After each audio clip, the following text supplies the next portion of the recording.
മാന്യ സുഹൃത്തുക്കൾക്ക് ഇലഞ്ഞൂർ ബ്ലോഗിൻ്റെ പുതിയൊരു വീഡിയോയിലേക്ക് ഹാർദവമായ സ്വാഗതം. ഇന്ന് നമ്മൾ കൃഷി ചെയ്യുന്നത് വലിയ താമരക്കണ്ണൻ ചേമ്പ്. എൻ്റെ അറിവിൽ 3 ഇനമുണ്ട്.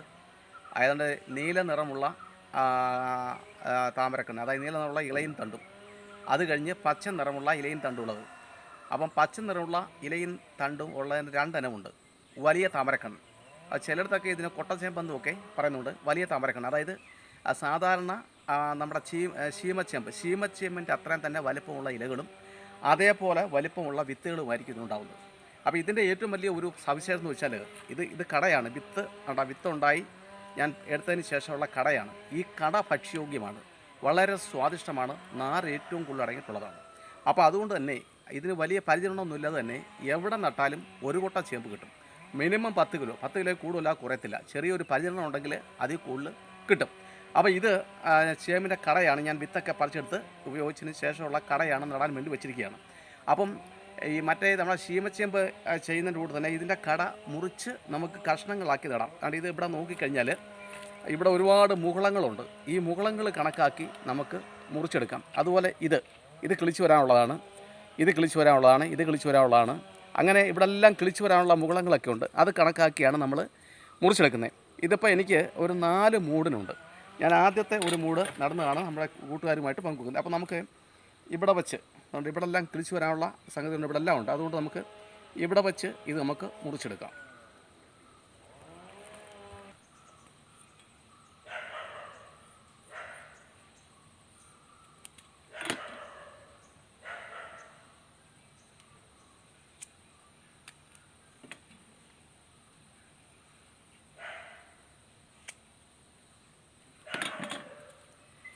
മുറിച്ചെടുത്ത ആ ചേമ്പന്തയുടെ ഈ ഭാഗത്ത് കറ്റാറ് വാഴ, നമുക്കറിയാമല്ലോ ഈ കറ്റാറ് വാഴയുടെ ജെല്ല് നമ്മൾ തേച്ച് പിടിപ്പിക്കുകയാണ്.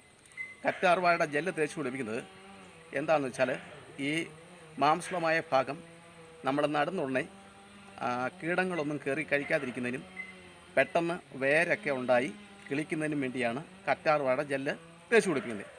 നമ്മുടെ കറ്റാറ് വാഴ വളരെയധികം പ്രയോജനമുള്ളതാണ്.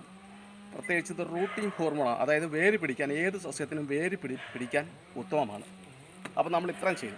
കറ്റാർവാഴ ജെല്ലും ഒക്കെ തൂത്തുപിടിപ്പിച്ചു. ഇത്രയും മതി. ഇത്രയും വലിപ്പമുള്ള ഒരു കഷ്ണം മതി, വലിയ വലിപ്പമൊന്നും വേണ്ട. ഇനി നമ്മൾ ചെയ്യേണ്ടത് ചാക്കിനകത്ത് അടിയിൽ ഞാനതുകൊണ്ട് ഇതേപോലെ ഒരു ചട്ടി മണ്ണ് നിറച്ചു. അതിനുശേഷം വളരെ കരിയിലെന്ന് പറയുമ്പോൾ വൃക്ഷങ്ങളുടെ ഉണങ്ങിയ ഇലയാണ്.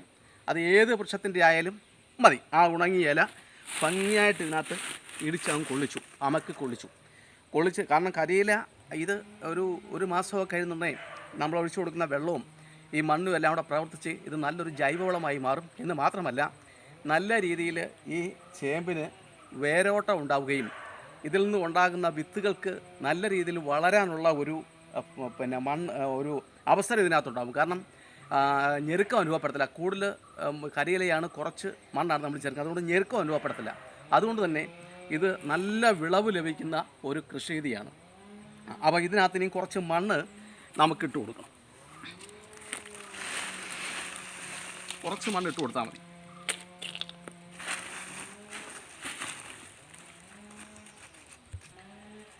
കുറച്ച് മണ്ണിട്ട് കൊടുത്താൽ മതി. ബാക്കി കരിയിലയാണ്. അതിന് ശേഷം താണ്ട് ഇങ്ങനെ നമ്മളിതങ്ങ് വെക്കുക. കണ്ടോ? ഇത് വെച്ചതിന് ശേഷം വീണ്ടും കുറച്ച് മണ്ണ് നമ്മൾ ഇട്ട് കൊടുക്കുക.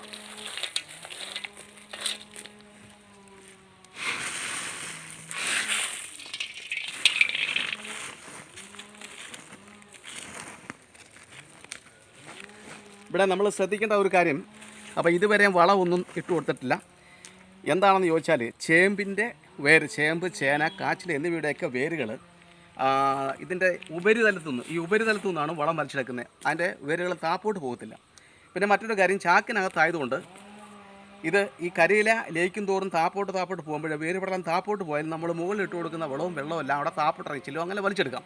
അതുകൊണ്ട് തന്നെ ചാക്കിൽ കൃഷി ചെയ്യുന്ന കിഴങ്ങ് വർഗ്ഗ വിളകൾക്ക് നമ്മൾ ഒരിക്കലും മണ്ണിൻ അടിയിലത്തെ അവിടെ വളം ഇട്ട് കൊടുക്കരുത്. അങ്ങനെ അടിയിൽ വളം ഇട്ട് നമ്മൾ കൊടുത്തു കഴിഞ്ഞാൽ നമ്മൾ ഒഴിച്ചു കൊടുക്കുന്ന വെള്ളവും ഈ വളവും എല്ലാം കൂടെ അങ്ങ് ഒലിച്ച് പോവും.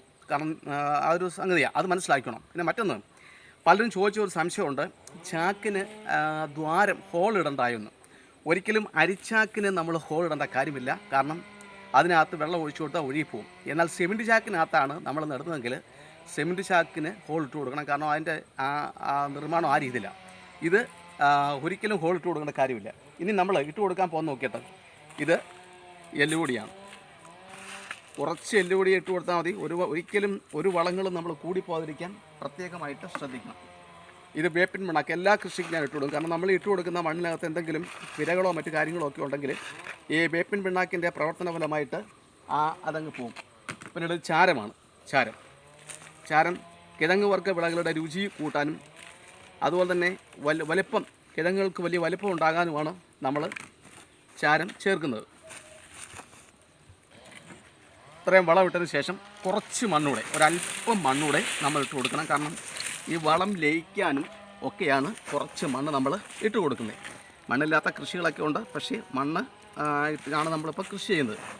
നമ്മുടെ സസ്യങ്ങളുടെയൊക്കെ വയറെന്ന് പറയുന്നത് മണ്ണാണ്. ഇനി നമ്മളിതിനകത്ത് കുറച്ച് വെള്ളം ഒഴിച്ച് കൊടുക്കുകയാണ്. കാരണം ഈർപ്പം നിലനിൽക്കേണ്ടത് ആവശ്യമാണ്.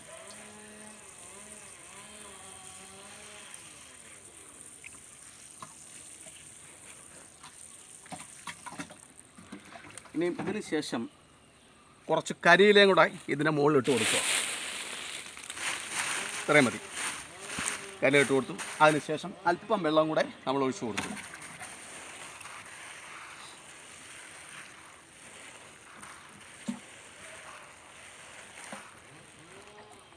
പ്രിയമുള്ളവരെ, ഇങ്ങനെ ഈ ചേമ്പ് നമ്മൾ നട്ട് അതുപോലെ തന്നെ ഇത് കിളിച്ച് കഴിയുന്നുണ്ടെങ്കിൽ നമ്മൾ തയ്യാറാക്കുന്ന ലായനി വളമുണ്ട്.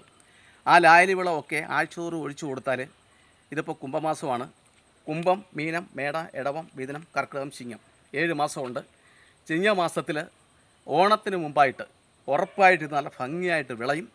നമുക്ക് ഒരു 10 കിലോ ചേമ്പ് മിനിമം ഇതിനകത്തുനിന്ന് കിട്ടും. ചേമ്പിൻ്റെ ആരോഗ്യ ഗുണങ്ങളൊക്കെ നമുക്കറിയാം. ഏറ്റവും കൂടുതൽ നാരടങ്ങിയിട്ടുള്ള ഒരു ഭക്ഷ്യവിളയാണ് ചേമ്പ്.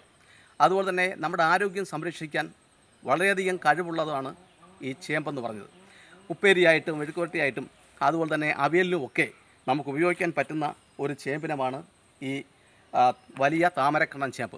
അപ്പോൾ പ്രിയപ്പെട്ടവരെ, ഇത്തരത്തിലുള്ള കൃഷിരീതികൾ എന്ന് പറയുമ്പോൾ ഒറ്റയ്ക്ക് ഒരാൾക്ക് വളരെ ലളിതമായിട്ട് ചെയ്യാൻ പറ്റുന്ന കൃഷിരീതികൾ കാണാനും അത് സംബന്ധിച്ച അറിവുകൾ ശേഖരിക്കാനും അത് സമാന ചിന്താഗതിയുള്ളവരിലേക്ക് എത്തിക്കാനും താല്പര്യമെങ്കിൽ ആദ്യമായിട്ടാണ് ഞങ്ങളുടെ യൂട്യൂബ് ചാനൽ കാണുന്നതെങ്കിൽ ദയവായി സബ്സ്ക്രൈബ് ചെയ്യുക, ലൈക്ക് ചെയ്യുക, ഷെയർ ചെയ്യുക. അതുപോലെ തന്നെ നാളിതുവരെ എൻ്റെ വീഡിയോയ്ക്ക് എൻ്റെ യൂട്യൂബ് ചാനലിൽ വളരാനുള്ള എല്ലാ പിന്തുണയും നൽകിക്കൊണ്ടിരിക്കുന്ന സഹൃദയർക്കും അഭ്യുതാകാംക്ഷികൾക്കും മാന്യ ബന്ധുമിത്രാദികൾക്കും ഞാൻ കൃത്യമായ നന്ദി അറിയിക്കുന്നു. എല്ലാവർക്കും ഒരിക്കൽ കൂടി നന്ദി, നമസ്കാരം.